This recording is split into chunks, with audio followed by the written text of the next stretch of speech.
Kami semua dari SDM Darmajaya 1. Akan kesan-kesan materi PSN 2017 mata pelajaran IPA. Ya, kami akan mempresentasikan materi 1 IPA diskusi 2017. Ingat ya teman-teman, materi PSN IPA sampai 18 Juni loh.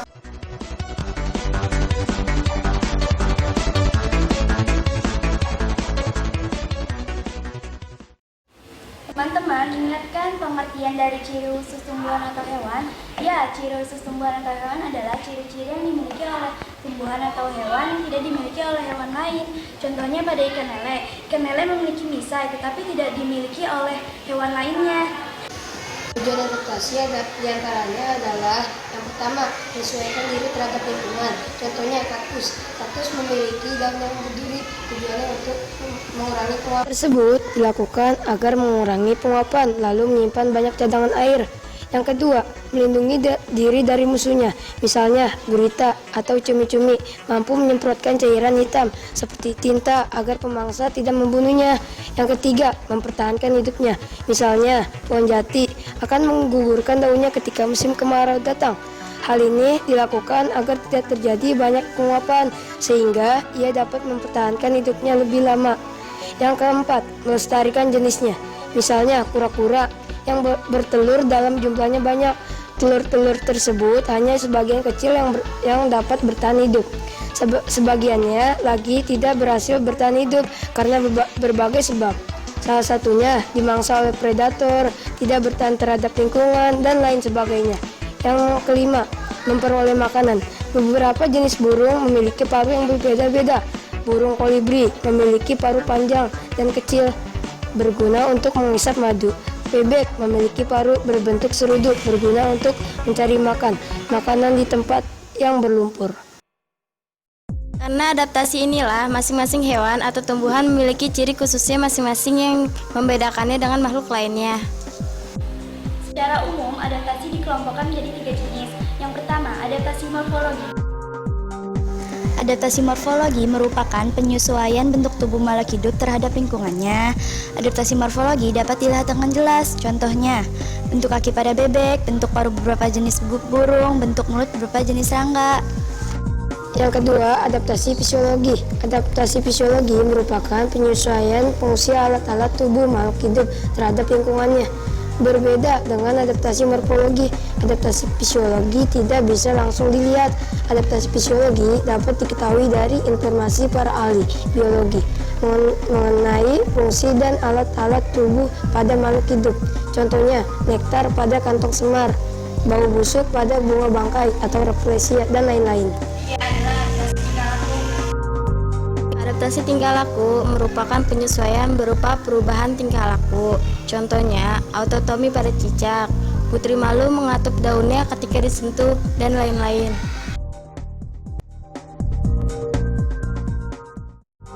Ciri khusus tumbuhan yang hidup di lingkungan tertentu. Ciri khusus tumbuhan yang hidup di lingkungan tertentu mengalami penyesuaian bentuk tubuhnya, disebut morfologi. Fungsi tubuhnya disebut fisiologi maupun tingkah lakunya. Yang pertama, ciri khusus tumbuhan yang hidup di daerah gurun yang disebut tumbuhan xerofit. Contohnya, kaktus, lili gurun, lidah buaya, lidah mertua, dan pohon kurma. Penyesuaian bentuk tubuhnya, pertama, daun termodifikasi menjadi duri, tujuannya untuk mengurangi penguapan. Jenis adaptasinya adalah morfologi. Yang kedua, batangnya tebal, tujuannya untuk menyimpan cadangan air. Jenis adaptasinya adalah adaptasi fisiologi. Yang ketiga, batangnya dilapisi lilin, tujuannya untuk mengurangi laju transpirasi yang disebut mengurangi penguapan. Jenis adaptasinya adalah adaptasi fisiologi. Yang keempat, akarnya menjalar panjang ke dalam tanah, tujuannya untuk memperluas daerah resapan air. Jenis adaptasinya adalah morfologi. Ciri khusus tumbuhan yang hidup di air atau hidrofit, contohnya teratai, eceng gondok, kiambang, kangkung, dan keladi. Ciri khusus pada daun, memiliki daun lebar dan tipis dan terdapat stomata dalam jumlah yang sedikit. Tujuannya, stomata banyak terdapat di atas permukaan daun untuk meningkatkan laju transpirasi dan membuang kelebihan air melalui penguapan. Jenis adaptasi ini disebut morfologi. Ciri khusus pada batang. Batang berongga umumnya struktur batang lunak. Tujuannya untuk membatasi daya serap akar atau daya kapilaritas batang terhadap air yang diserapkan akar sebagai pembawa oksigen ke batang dan akar. Tumbuhan berongga dapat mengapung di air. Jenis adaptasi ini disebut morfologi fisiologi. Ciri khusus pada akar. Akarnya pendek, akarnya tidak berkembang dan tidak memiliki tunduk akar. Tujuannya untuk membatasi daya serap akar dan menjaga keseimbangan agar tidak terbalik. Jenis adaptasi ini disebut morfologi.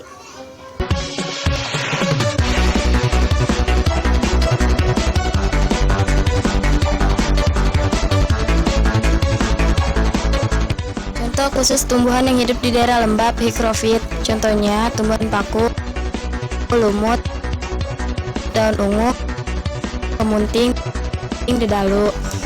Ciri khususnya daun lebar dan tebal. Tujuannya, permukaan daun memiliki banyak stomata sehingga dapat mempercepat transpirasi. Ciri khusus tumbuhan yang menempel pada tumbuhan lain yang disebut epifit, parasit, dan saprofit. Ciri umum tumbuhan yang menempel pada tumbuhan lain adalah akar tidak menempel pada tanah. Sumber makanan bisa dari tumbuhan yang ditumpanginya ataupun ada yang tidak bersumber dari tumbuhan yang ditumpanginya.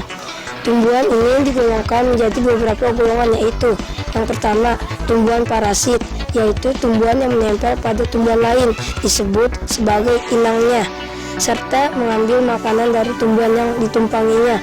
Contohnya benalu, pasilan, bunga rafflesia atau yang disebut patmah, cendana, dan kemladean. Epifit, yaitu tumbuhan yang menempel pada tumbuhan lain, tetapi sumber air dan makanannya tidak berasal dari tumbuhan yang ditumpanginya. Tumbuhan epifit mampu mendapatkan air dan makanannya meski tidak menempel di tanah, dari hujan, embun, atau uap air. Hara mineral diperoleh dari debu atau hasil dekomposisi batang serta sisa-sisa bagian tumbuhan lain yang terurai. Contohnya anggrek, sarang semut, tumbuhan paku. Golongan ketiga, tumbuhan saprofit, yaitu tumbuhan yang tumbuh pada makhluk hidup yang telah mati. Tumbuhan saprofit membantu proses pembusukan. Dari pembusukan akan diperoleh zat-zat yang lebih sederhana. Zat-zat yang sederhana ini berguna untuk menyuburkan tanah atau dimanfaatkan oleh makhluk hidup yang lain. Contohnya lumut. Yang kelima, ciri khusus tumbuhan pada lingkungan sedang yang disebut mesofit, yaitu tumbuhan pada lingkungan yang tingkat kelembabannya dan suhunya cukup. Hidup di habitat dengan tanah yang berhasil baik. Bentuk adaptasi pada tumbuhan mesofit umumnya sangat sederhana karena lingkungan tempat tumbuhnya sudah cocok untuk pertumbuhan. Dilihat dari akar, tumbuhan mesofit memiliki akar yang berkembang dengan baik. Pada monokotil memiliki akar serabut, dan pada dikotil memiliki akar sekunder. Pada batang umumnya padat dan tumbuh cabang, sedangkan pada daun, tumbuhan mesofit umumnya berwarna hijau dan berkembang dengan baik, memiliki kutikula dan terdapat stomata di bawah permukaan daun, memiliki bentuk yang bervariasi, contohnya pohon mangga, jambu, rambutan, dan lain-lain. Yang keenam, ciri khusus tumbuhan pada lingkungan pantai atau kadar garam tinggi, halofit, yaitu tumbuhan pada lingkungan yang tingkat atau kadar garamnya tinggi. Adapun bentuk adaptasinya adalah memiliki jaringan enrenchim dengan ruang antar sel yang besar dan jaringan pembuluh tersebar. Kolam mangrove menyerap air tetapi mencegah masuknya garam melalui saringan ultraviolet yang terdapat pada akar. Kolam mangrove menyerap air dengan salinitas tinggi, kemudian mengekskresikan garam dengan kelenjar garam yang terdapat pada daun. Akar tersebut dikenal dengan nama akar napas. Kondisi fisik hutan mangrove yang terendam air laut dengan kadar udara rendah berbeda dengan hutan yang berada di daratan. Akibatnya, pohon-pohon di hutan mangrove mempunyai karakter yang unik dan spesial, ditambah akar yang berfungsi mengambil oksigen. Jadi, cuma tipe akar mangrove saja yang dapat bertahan hidup di jenis dasaran ini, seperti akar lutut, akar paku, akar tanjang, akar pilar, dan akar papan. Yang ketujuh, ciri khusus tumbuhan pada lingkungan tertentu lainnya. Kondisi lingkungan musim kemarau. Contohnya, daun jagung menggulung daunnya saat kemarau untuk mengurangi penguapan yang berlebihan. Daun jati, kapuk randu, mahoni, dan kedongdong akan berguguran untuk mengurangi penguapan. Kondisi untuk melindungi dari musuh atau predator, duri pada mawar, duri pada buah salak, racun pada singkong, getah pada tumbuhan bergetah. Kondisi untuk mendapatkan makanan, tanaman insektivora memiliki nektar untuk menyerap hewan yang masuk di dalamnya. Contohnya, nepenthes atau cangkir monyet, tokan tong semar, venus.